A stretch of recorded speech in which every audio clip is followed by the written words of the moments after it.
O, pansin nyo, yung mata niya namumula. Tapos pag binuksan nyo yan.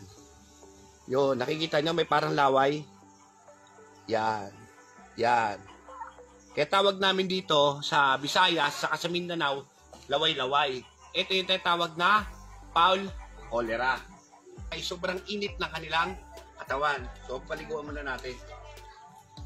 O, gamit tayo ng Triple X shampoo. Kagandahan dito sa Sulfa-QR, sulfa-glucine. Yung sulfa-glucine, yan yung pinaka-high-end ng pamilya ng sulfa.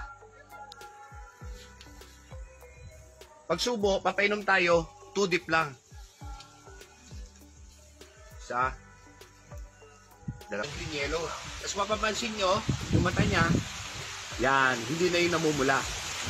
Malaki na yung in-improve niya. Tapos tingnan natin kung naglalaway-laway pa.